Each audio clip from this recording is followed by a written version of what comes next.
Welcome to the Fireweed Metals Corp webinar to discuss the Macpass 2024 Mineral Resource Update. As a reminder, all participants are in listen-only mode and the meeting is being recorded. If you're using a mobile device, it's recommended that you turn the device to a horizontal position to view a larger view of the slide deck.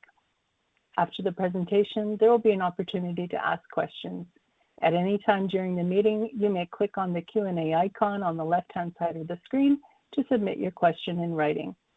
I would now like to turn the meeting over to Peter Hemstead, Interim President and CEO. Please go ahead. Good morning and welcome to the Fireweed webinar on the updated mineral resource for the Macpass project, including the inaugural resource for Boundary Zone. Here with me today, we have Paul Harbridge, the chairman of Fireweed, Jack Milton, VP of Geology, Alex Campbell, VP of Corporate Development, Ian Carr, our senior geologist, and Zach Allwright, our senior engineer in project and evaluations. We believe that the delivery of the updated mineral resource estimate for the Macpass project marks another key milestone in demonstrating the exploration potential of the Macpass district. It's worth highlighting that the 6 years of dedicated drilling, geological interpretation, and assessments that have gone into this updated resource estimate. This updated estimate includes over 40,000 meters of drilling since 2018 and over 80,000 meters pre-2018. This updated resource for Macpass is truly transformational and aligns with Fireweed's strategy of growth through exploration and unlocking the mineral endowment of the Macpass district. Jack Milton will now take us through a presentation that we prepared, and we will allocate some time at the end to take some inbound Q&A. Jack. Thank you, Peter. So welcome everyone to the webinar for the Macpass resource estimate. We're going to run through this right now, but first we'll just issue our cautionary statements. We may be making some forward-looking statements, and these should not be unduly relied upon. We also have some extensive footnotes for the tables from the resource, and this applies to all the tables throughout this presentation.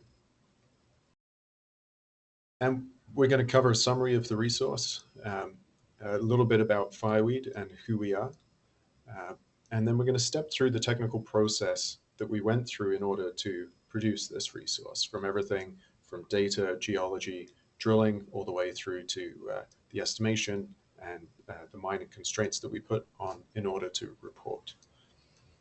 We're going to go through a little comparison to our previous resource, and our last resource was the 2018 resource, so it's been 6 years in the making and much anticipated. And we talk a little bit about how this ranks up to other zinc deposits worldwide, and then what's next for Fireweed and the exploration potential of the district. So this is our 2024 mineral resource estimate. It's the first constrained mineral resource estimate. And what we mean by this is a resource estimate that's been constrained by mining volumes, mining shapes. So open pit shells and underground reporting panels. And the resource update itself comprises an update from the Tom and Jason deposits that were included in the 2018 resource. These have been updated. And in addition, we have the inaugural resource for Boundary Zone and End Zone, which are two distinct deposits that have significantly increased the resource over the 2018 resource from our new discovery at Boundary Zone.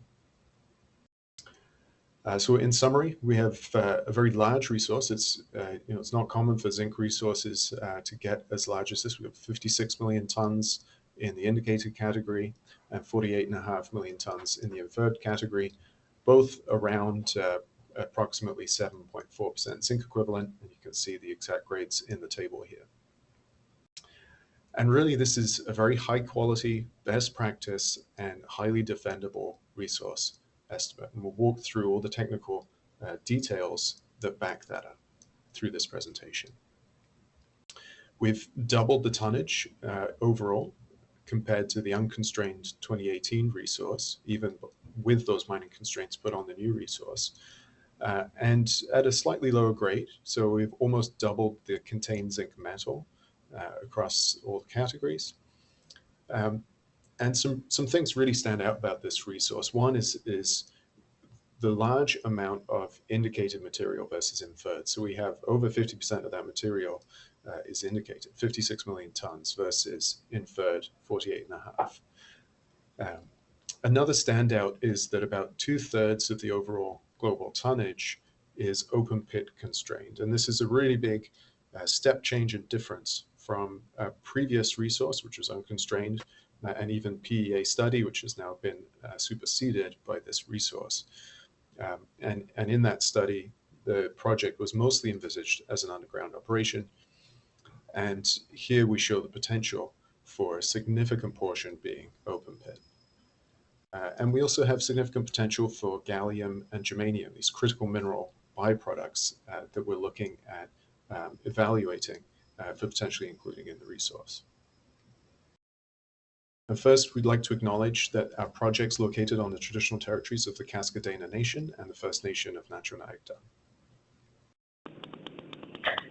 And this is an overview of the location and the infrastructure of where the project's located, which is in Yukon. In eastern Yukon, we're on the Canal Road, which runs from Ross River. It's a government-maintained highway that goes northeast from Ross River.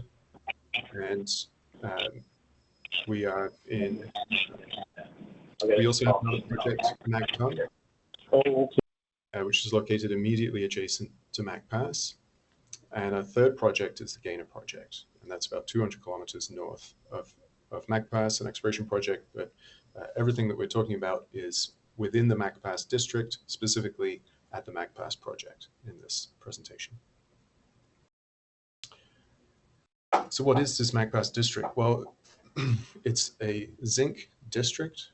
It's one of the largest undeveloped zinc districts in the world. And it's located at the heart of the Selwyn Basin.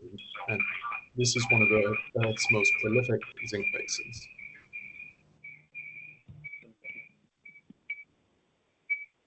The conference is now in silent mode.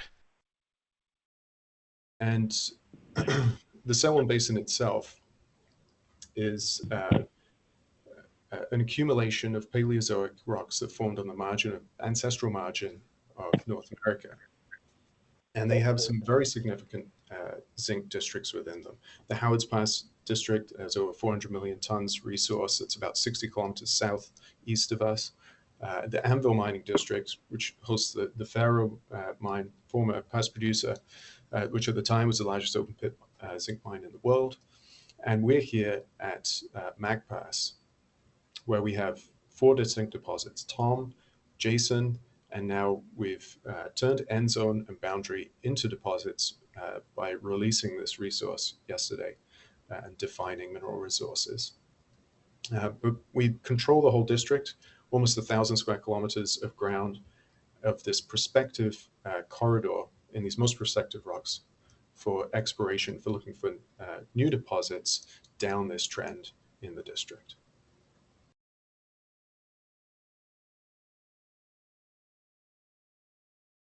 So this slide kind of summarizes the process that we went through to establish this resource. And this started off with very comprehensive drilling data. We have almost 125,000 meters of drilling that's gone into this across many years of drilling, and we've added about 44,000 meters of drilling since our last resource update. We're going to run through how we've improved this geological understanding, and this all feeds into our resource estimate and forms the backbone of it and the foundation for it. We've gone through some rigorous database work, cleaned up the database. We've implemented some advanced modeling techniques and some very refined ways of doing the estimate and the classifications and the constraints, the mining constraints that we put on that, and very robust process that we've been through to arrive at this mineral resource. So we're going to step through each one of those in the next few slides. So first off is the drilling and the mapping and this data collection that forms the basis of the geology and the geological interpretation that underpins the model that supports the mineral resource. So it's been over 44,000 meters of drilling. And in drilling that, we've learned a huge amount about the geology of these deposits. We've seen that our new discovery at Boundary is very different to Tom and Jason geologically. And we've taken those things and those factors and we've built that up into the model. This has been supported by extensive regional geological mapping. And this really provides a framework for the structure and the stratigraphy that the model is based upon. And in doing that, we've redefined some of these lithological and stratigraphic units in the area and sort of advanced the knowledge of the area to the next level. We've looked at a lot of the historical core. We've had some really big relogging programs on site at the Yukon Geological Survey, where they stored some of the underground core from Tom. We've done some very high resolution mapping, improving that in the near surface, and have launched several academic studies that have helped support exploration and development of the resource. We've captured everything with digital differential GPS and developed a secure database to store the data. And we've gathered a huge amount of data. And one of these things that has helped us do that is routinely scanning the core with very high resolution core scanning with geologic AI. And we've been doing that for the past several years. It's really streamlined our process of data collection. It lets us drill a hole, scan the core, and I can be here in the office in Vancouver and see the data within a matter of days of that core being drilled at the rig on site. Density measurements is something that we've taken extremely seriously, just as serious as assay samples.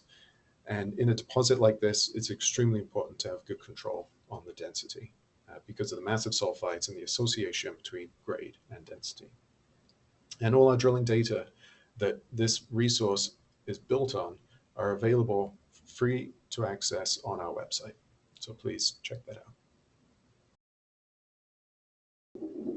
So the drilling and database validation exercise that we've been through has been very extensive. We've gone back through a lot of the historical data and we've improved this database by digitizing records and reinterpreting some of the geology and bringing it all into one cohesive database with one logging code system and translated a whole mix of about 10 or 12 different logging systems and blended that so that we can really use that to build up this geology model accurately. We've had extensive QA/QC and historic checks in the assay process and reassaying. And we've also found areas, for example, a lot of silver values have been corrected in the database from null to essentially zeros or half detection limit values, and really improved our confidence in some of the existing data that supports the resource at Tom and Jason. And this has resulted in a very clean and highly organized database that's helped to form the foundation of this resource. So what are these kinds of deposits? Well, these are stratiform sediment-hosted zinc-lead silver deposits, and they're also known as clastic-dominated or CD sediment-hosted massive sulfide deposits. And classically, these things were termed ZX deposits involving the exhalation of brines and mineralizing fluids into the seawater. And this model has been reinterpreted and superseded by now a subsurface replacement model for mineralization. And that's what this cartoon illustrates from a paper that we'll have coming out in Economic Geology shortly, is the replacement and formation of barite in the subsurface is key for these deposits, that this forms a source of sulfur that then gets reduced and turned into sulfide as these mineralizing fluids come up the faults and interact with the barite in the subsurface. And that model forms the early stage part of mineralization at Tom and Jason, and also a boundary zone and end zone. And this results in very finely laminated pyrite, sphalerite, galena, and barite interbedded mudstones in these barite-rich stratigraphic intervals. The difference with boundary is that we see another style of mineralization that overprints this. This is a much later cross-cutting style with breccias and veins, extensive siderite replacement, and flooding of coarse clastic rocks, the presence of volcanics and volcaniclastics. It's a very active extensional environment where these fluids are exploiting these extensional basin-forming faults and coming up and replacing rocks in the subsurface. And so, that all sounds very academic, but how do we integrate that into a resource estimate? And we've domained the deposit into distinct facies at TOM, black facies, gray facies, pink facies, and a massive sulfide. And at boundary, we've used that geological information to characterize different mineralization domains, the massive sulfides, the vein-style mineralization, and a lower grade halo of mineralization at boundary. And we've used that to guide the estimate and provide good geological confidence in that estimate. And this process is really built out, this very detailed geological model for each deposit, based on all of those things, the data, the reinterpretation of the geology, and to build up estimation domains from geological domains for each element, zinc, lead, and silver. The core scanning itself has enabled us to do some extensive checking of these geological domains. We can easily pull out any piece of core virtually by comparing that. And that's really given us the confidence to build up and correlate places in the model using this very high resolution core scan data. And it's also supported us moving material from the inferred to the indicated category and defining new indicated resources at boundary zone. Some background noise. Can you please mute yourself? Thank you. So the geology model at TOM is split up into several domains. These are geological domains. They are very distinct. Moving from closest to the feeder, you have massive sulfide, massive sphalerite, and galena. And through the pink facies, this describes really the color of the sphalerite that's changing and the rock, into the gray facies and eventually the black facies. And we've used those to combine them to create estimation domains. And at Jason, we've split the resource into a very high-grade core of Jason South. Jason split into Jason South and Jason Main. Each form a limb of a syncline that could be connected at depth. But Jason's one of the only places, we see it at TOM, at boundary as well, but one of the only places in the world for these kind of systems where you see this feeder complex and true massive sulfides in a very high-grade core of the domain. And we've domained this out separately so that high grade is restricted spatially to that domain, and it doesn't blow out high grade material into the surrounding resource. And also it doesn't allow low grade material getting blown into those areas. So these are hard boundaries between these different domains adjacent.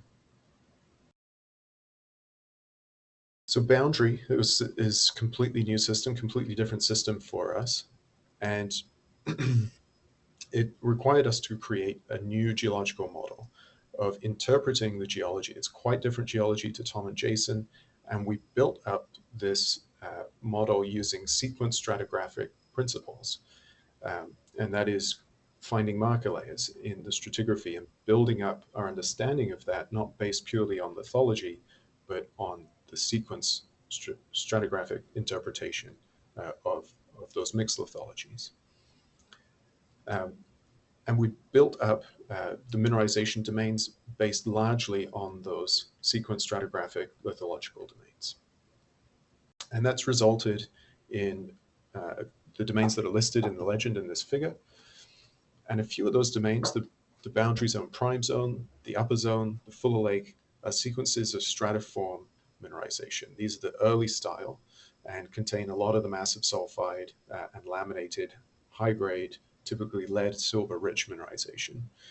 Whereas the mineralization domains labeled min 1 to min 13 these are the vein style, the overprinting mineralization, where that vein-hosted sphalerite is the dominant style. And that is much coarser mineralization. It's typically slightly lower grade on average, but has some very high-grade portions, particularly near surface at boundary zone.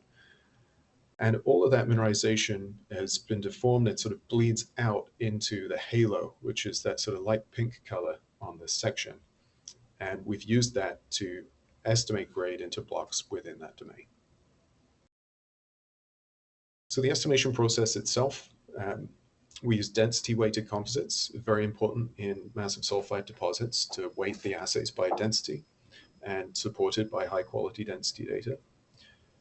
And where density is not available, which is true for a few samples, we develop regressions from the assay data to impute values for density for missing samples. And we built up these estimation domains. And this slide shows a section through TOM, where at the top you can see the geological domains, and the bottom you can see some of those have been combined into estimation domains for each of the elements, zinc, lead, silver. They each have their own distinct estimation domains.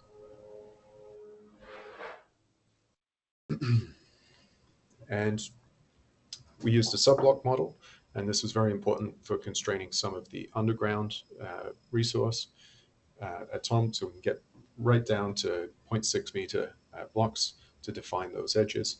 And we use dynamic anisotropy, and that is that the trend of the mineralization is being set to follow the hanging wall and footwall contacts of the shape of these mineralization wireframes. And this is parallel to bedding because these are stratiform deposits. So how do we approach a classification? These images on the left show Jason, and on the right show TOM, and the different zones that make up the deposits and the density of the drilling that supports the resource. And with the drilling that we've done since 2018, we've had a significant increase in the amount of indicated resource, particularly at the TOM deposit. You can see most of that is located in the near surface. And a lot of that is also within the feeder area where we've seen the highest grades and we've seen the better potential for capturing and better characterizing that material that could form the early part of the mine life at TOM when we move on to studies.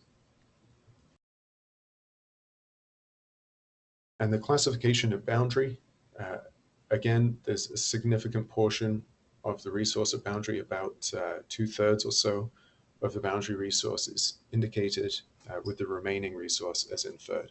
And again, we've concentrated some of our step out / infill drilling in that area of higher grade, which occurs typically near surface in the vein style mineralization at boundary, and has resulted in a higher zinc grade in the indicated material versus the inferred material.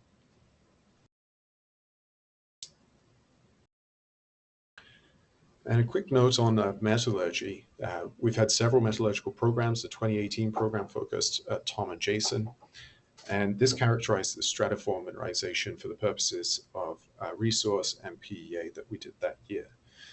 And that work is still valid. We use that to support and inform the resource estimate that we've done this year for the TOM and Jason areas. And in 2020, we did some preliminary work on the metallurgy of boundary zone. And we did a little more last year looking at the performance of the massive sulfide. And as we started to discover more and more massive sulfide and realize the significance and importance of this zone between 2020 and 2023, we launched this test work program. And the results are summarized here. I won't go through them in detail other than to say that the boundary material produces some good high-grade concentrates with very good zinc recoveries, and it's consistent. And the vein mineralization does too. And in particular, it's quite coarse. So we get very good recoveries even at quite coarse grind sizes. And this information has been fed into NSR and zinc equivalent calculations that form the basis for this resource, as our cutoff is using an NSR value rather than a zinc grade. And we're also launching a geometallurgical program right now. And that is, we're sampling that core right now, and that will bolster our understanding of the variability within the deposits, between the deposits and within the deposits themselves.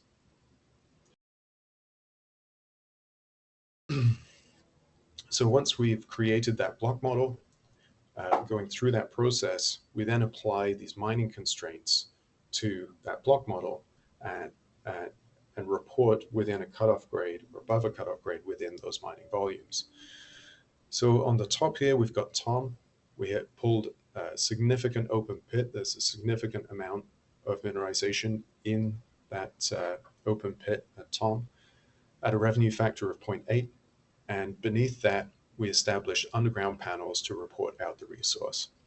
And on the right-hand side, the colored images within the underground show the panel widths at Tom. So the warmer colors are wider widths, over 10 meters, and about 82% of the tons at Tom are in panels over 10 meters in width.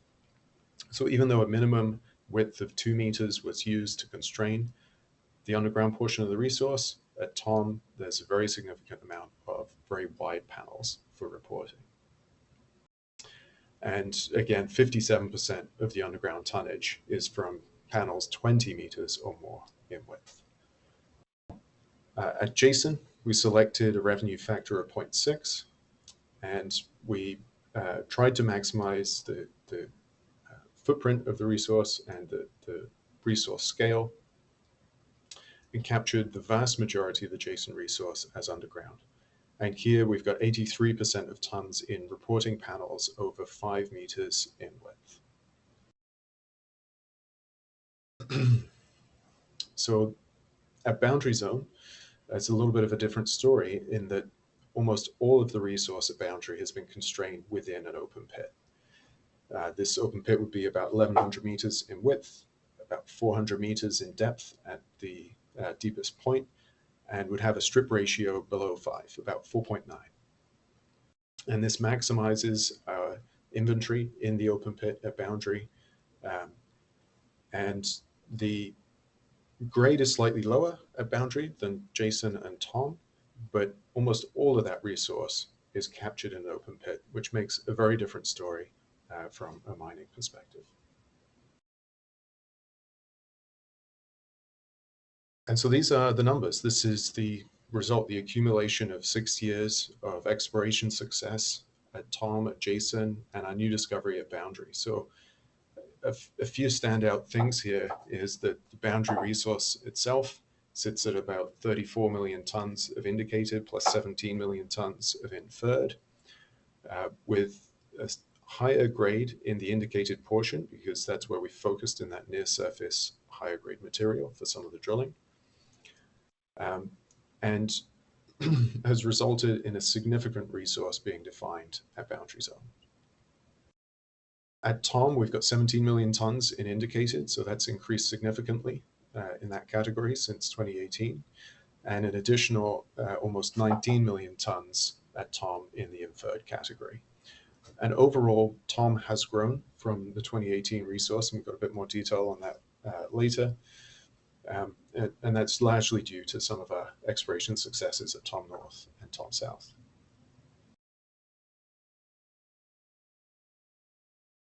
And this is the resource tonnages being broken down into open pit constrained mineral resources and underground constrained mineral resources. So overall, in the open pit constrained material, in the indicated category, we have 49 million tons, and in the inferred, we have 22 million tons. Whereas the underground constrained, we have almost 7 million tons in indicated and 26 million tons in inferred. So we're showing the potential here for a long mine life open pit. And I'd note that we do not have a mine plan. This is not an economic study. However, the rigorous process that we've been through to constrain these resources with mining shapes demonstrates that these have reasonable prospects for eventual economic extraction using these different mining methods. And a significant portion of that is in open pit material, largely at Tom and Boundary Zone. And so this is what the resource looks like. We have a shot of Tom West on the left there, And you can see how some of those things that we've talked about, the dynamic anisotropy, guiding the grade through the model parallel to bedding, has resulted in these high quality and high confidence estimates that's also broken out by geological domain with hard boundaries. You can also see some of the exploration potential in this image. At Tom, there's just a sliver of underground reporting panels shown on this section, and the remaining blocks that would sit outside of those shapes are not reported within the mineral resource, but would sit as exploration potential for further drilling and exploration. Whereas adjacent here, we have a significantly smaller open pit and larger amounts of material captured in those underground reporting panels. Boundary looks very different. Hundreds of meters in strike extent and multiple layers that we saw on the geology section, all hosting significant amounts of zinc mineralization. You can see that high-grade core of boundary. That's the massive sulfide zone. That's the prime zone, we call it.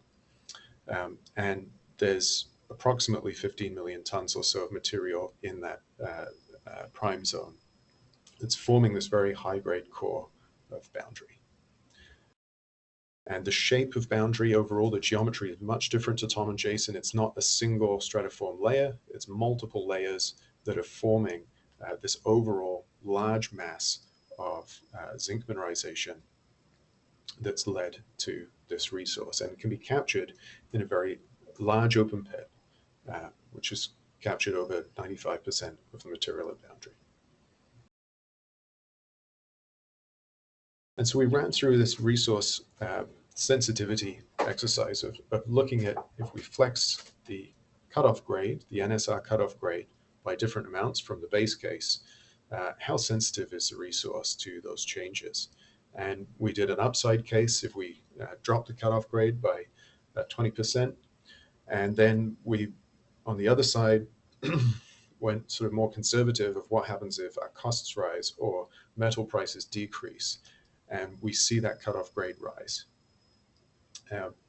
And you can see that overall, this global mineral resource is robust and can withstand even very high increases in cutoff grade. And that's all split out between the inferred and indicated categories. We also went through this very sort of robust process to get to this answer. And at each of those cutoff grades, we reran the pit shells and the underground reporting panels entirely to report within those volumes, rather than just flexing the cutoff grade itself within the base case shapes. So it was a very robust way of demonstrating that the resource is resilient to these changes in cutoff grade. And what does that look like visually? Well, we have Tom, Jason, boundary zone here. And in purple, we have the base case scenario. And in red, the upside scenario. And then the more conservative scenarios as we increase that cutoff grade. And the key takeaway here is that the resource hangs together even as you start to increase that cutoff grade. And we don't see any sort of checkerboarding and isolated reporting panels underground. But the pit slowly shrinks and the underground sort of draws back towards that feeder zone. And because of the zonation in the deposits that goes from very high grade in the feeder out to lower grades in the distal parts of the system, the resource stays together and hangs together very well visually. And so now we'll take a quick look at what's changed since 2018. We've just superseded this 2018 mineral resource estimate with our 2024 resource estimate that we put out after market yesterday. And a few key factors have changed. And so it's quite difficult to compare apples to apples, 2018 to 2024. And this kind of explains the differences in the input parameters that have led to different resources. A really significant one is the mining shape constraints. In 2018, there were none of those applied. And due to this sort of cultural shift in reporting practices, that this is now not done anymore, and everything must be constrained. by mining volumes to demonstrate the reasonable prospects. And typically, if you took that same resource and applied mining constraints to it with no changes in exploration or any other variables, you typically see a modest to significant decrease in overall resource by applying mining shape constraints to a resource. So we've done that, which has been sort of punitive on the resource since 2018. But then we've grown the resource through successful exploration at Tom and Jason, through reinterpreting the geology model, through using a more robust method, and with our exploration success, and then also changing some of these other parameters of the inputs for the resource. So the zinc price, we've used a slightly higher zinc price, lead price, and silver price, which reflects sort of what we're seeing in the markets and in long-term forecasts for these metals. And I'd note that these are prices used to constrain a resource. If we were to do a study such as a PEA or a PFS or an FS, you would likely use lower metal prices, but this gives us a broader resource to constrain for future studies. The exchange rate has changed slightly. The cutoff grade has changed significantly, particularly in the underground. So we're using a cutoff that's $112, and this is largely due to changes in cost environment, inflationary cost environment that we've seen. We've inflated all costs. We've moved from a different throughput assumption of 5,000 tons per day to 10,000 tons per day in the mill and in the open pit, whereas we kept the mining costs at 5,000 tons per day because each one is sort of separated into the three distinct deposits. The mercury penalty has changed very slightly, and the transportation and refining costs have changed, again, largely due to inflation. But all of these factors can be flexed within the resource to produce a slightly different answer. And we've chosen to go with very defendable and conservative approach to characterizing these inputs for use in the resource. So when we compare back to 2018, we have to keep all of these things in mind when we're comparing previous numbers to current numbers. And this is what that comparison looks like. So these charts are showing zinc equivalent, zinc, lead, and silver metal contents of the indicated and inferred portions of the 2018 versus the 2024 resource. We can see that the zinc equivalent metal has overall increased by about 65%. The zinc metal has increased more by about 83%. I'm seeing sort of lower increases in lead and silver, and that's due to the mineralization at boundary zone, which has formed most of the difference between these resources, being zinc dominant and having only restricted areas that are very high in lead and silver. But a lot of this vein mineralization is zinc only or zinc silver only. And these changes that we've seen are driven mostly by our new discovery at boundary zone, but also the discovery at Tom North and the discovery at Tom South,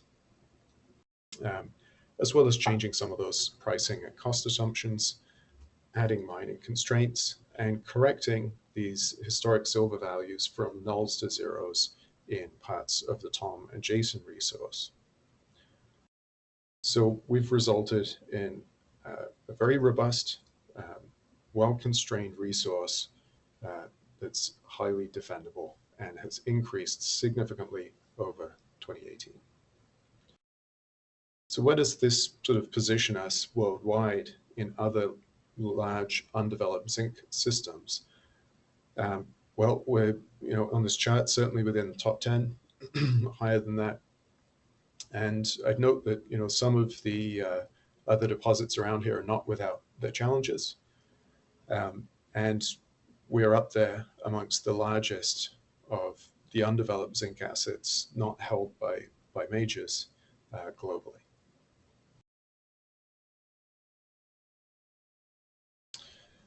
So moving on from the resource, what do we see more broadly? And what we see is a district at Macpass, a zinc district.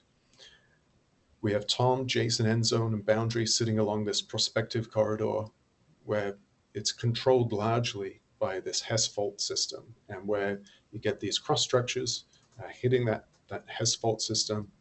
These are the areas where we start seeing these zinc deposits, and we don't think that that trend stops at boundary zone. We think it continues throughout prospective rocks that head west from boundary by almost 40 kilometers down this prospective corridor.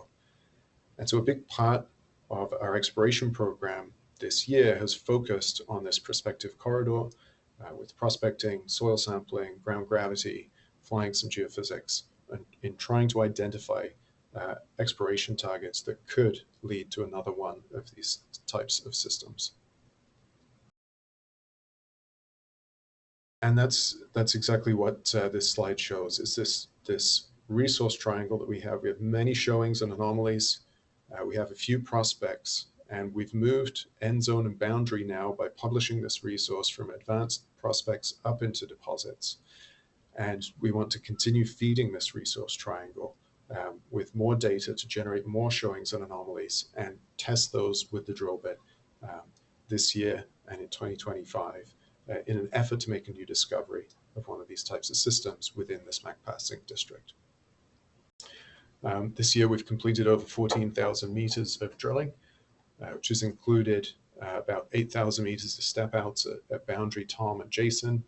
And important to note that this drilling is not included in the resource estimate that we have just published.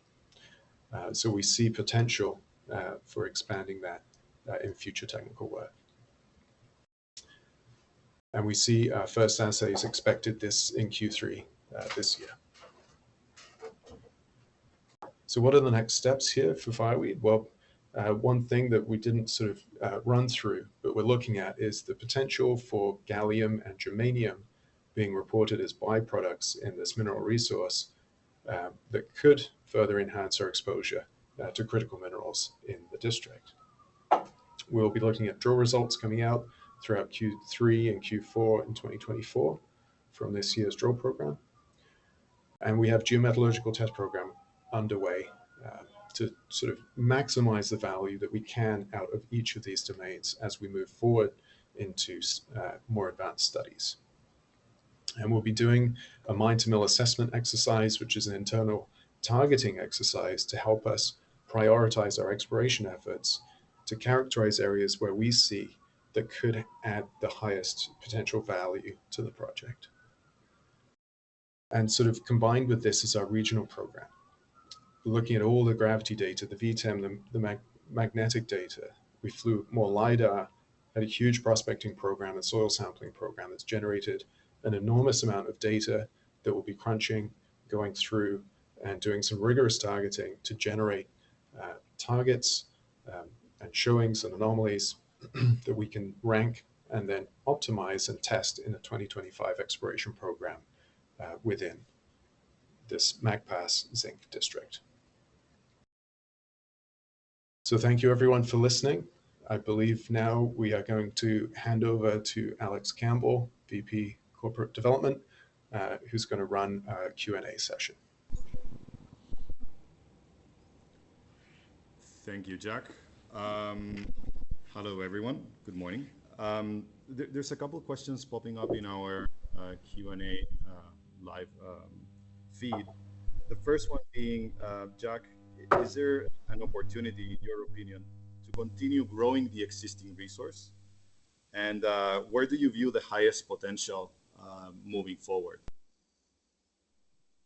Yeah, there certainly is. So question is there an opportunity to grow the resource? And, where is that? And certainly at Boundary Zone and Tom, those two deposits have some very sort of obvious areas where we have projected the trend of mineralization into areas that we don't have the drilling density to support a resource, but we have the geological indications that the mineralization continues. And some of those we have been testing this year and will continue to test in further step out holes. So these deposits are open along strike and at depth in certain places. And Jason is also open in certain places and is open for expansion. So This is our inaugural resource for Boundary, and we foresee that could grow in the future with additional exploration. Perfect. And maybe you touched a little bit on the drilling program also this year. It's 14,000 meters, divided 8,000 meters. Step outs 6,000 on greenfield targets. We've said this repeatedly, but can you expand a little bit on where our focus has been, both on the step out drilling and the generative drilling as well? Yeah, absolutely. So the question is sort of where have we been drilling this year? And the vast majority of the drilling has been split between Boundary Zone and the Tom deposit. Specifically looking at step out drilling, which there's been no infill drilling this year. Everything's been step out in trying to target areas that we think have the potential to expand the resource in the near surface at Boundary. And at Tom, all of the drilling has been focused around Tom South, which is where last year we made discoveries in feeder style mineralization, and the grades we were getting last year were over 20% zinc equivalent in sort of 15 to 20 meter intervals. So we've been following up on that this year at Tom, and a lot at Boundary. And we've also looked at a number of greenfields targets and drill tested half a dozen or so greenfields targets. And do you see any opportunities here to expand the drill program this year? Yeah, so we announced a 14,000 meter program earlier this year, and we've already drilled slightly more than that. We're up to about 15,000 meters so far, and we anticipate drilling just a bit more before we start closing up for the season here. That's great. And I guess another question popping up here, and I think it's a generalized question, I guess. Boundary, has significant tonnage, and it's clear that it's a material addition to our resource, right? But it does come at a slightly lower grade relative to Tom and Jason. Do you have a sense for how Boundary fits into a potential mine plan and the economics as well? Yeah, so absolutely. On average, Boundary Zone is lower grade than Tom and Jason. Tom and Jason are very restricted to these barite layers, and that tends to produce these very high-grade parts of the system. And at Tom and Jason, there's none of this sort of extensive but lower-grade vein mineralization that surrounds the mineralization like it does at Boundary. So at Boundary, we do have this high-grade core part of the system where we see those extensive laminated deposits just like Tom and Jason. We see massive sulfides with very good grades.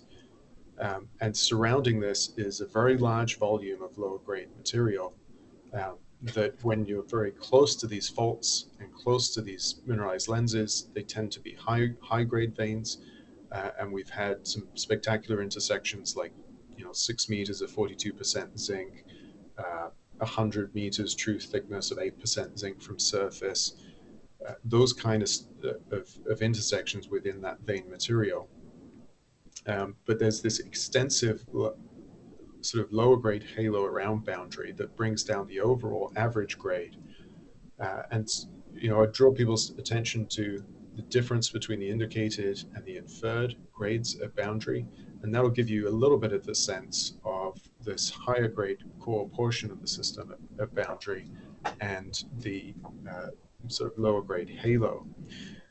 And part of the question was, where does that sit in the mine plan? What impact does that have on the economics? And I stress we don't have a mine plan and we haven't done any economic studies on this yet. But the grades that we see within the open pit constrained material at Boundary Zone would be comparable to many zinc operations worldwide for open pit projects. So we think that even though it's slightly lower grade, because the cost of open pit mining would be lower, we'd anticipate seeing good economics if we were to move into that kind of study. That's great, Jack. Thank you. There's a couple people asking about further studies, moving into PEA, PFS, FS. What's the current focus for us moving forward with respect to how we progress Macpass and our exploration efforts there and development efforts as well? Yeah, so I think that, for us, exploration has been a real priority, and that's been a combination of a real sort of spearheaded effort into this regional exploration and making a new discovery, greenfields discovery. We put a lot of focus into that greenfields work and gathering systematic data sets to support that work in 2025. Also, our focus has been on step outs and on establishing and trying to find the limits of these deposits and potentially increasing the tonnage that we've reported here by this year's drilling, and to try and focus on those step out areas at Boundary and at Tom. But I think in terms of what's going to guide our exploration strategy moving forward is continuing to assess the development of these projects, looking at the metallurgy and the geotech and the mining side of things, in order to establish which areas we think have the best potential to add value to the project. And from there, we can then determine our strategy of how much do we allocate in meterage next year to pure infill in certain areas, or additional met holes or geotech holes or gaps in data sets that we would need to progress into a more detailed study, such as a PFS or an FS or even a PEA.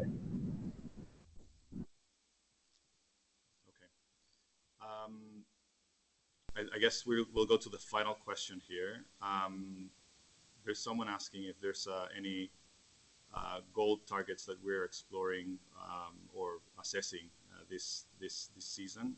Can you expand on any efforts that we are doing on that regard? Absolutely. So the question was, are there any gold targets that we're looking at? And, this whole presentation's been on zinc, lead, silver system, but we're in the part of the Yukon that's within the Tombstone Tungsten intrusive suite. It's part of the Tintina Gold Province. And there's some very significant gold deposits in Yukon that are within this province, such as Brewery Creek, such as the Valley discovery with Snowline Gold, which is our neighbor to the northwest. And we see those same style intrusions, the same age, this mid-Cretaceous age intrusions that have indications that they are reduced and that they potentially have gold within them due to associations with arsenic, bismuth, and small amounts of gold. And they sit within, we're in a slightly deeper part of the system here, where we see the carapace of these intrusions intact in the field. And we have a number of gold targets that we've been working up this summer, doing some prospecting work, gathering some detailed soil geochemistry, and some rock sampling, and determine, are these intrusions, which are very much the same style, same age as this mid-Cretaceous suite that we see at Snowline, are they gold-bearing systems? And if so, where can we best target within those systems to potentially drill them, depending on what's going to come out of the results of those programs this year. So we're not at a stage where we're drilling them this year, but we intend to assess them in a commodity agnostic manner amongst all the other targets, zinc, lead, silver, tungsten and magtung, along with gold targets, and we'll assess those and put them through this rigorous sort of ranking system in order to determine where we're going to land the drill and explore through the drill bit next year. That's great. Thank you, Jack. I think that wraps up the Q&A session. I'll pass it over now to Peter for final remarks.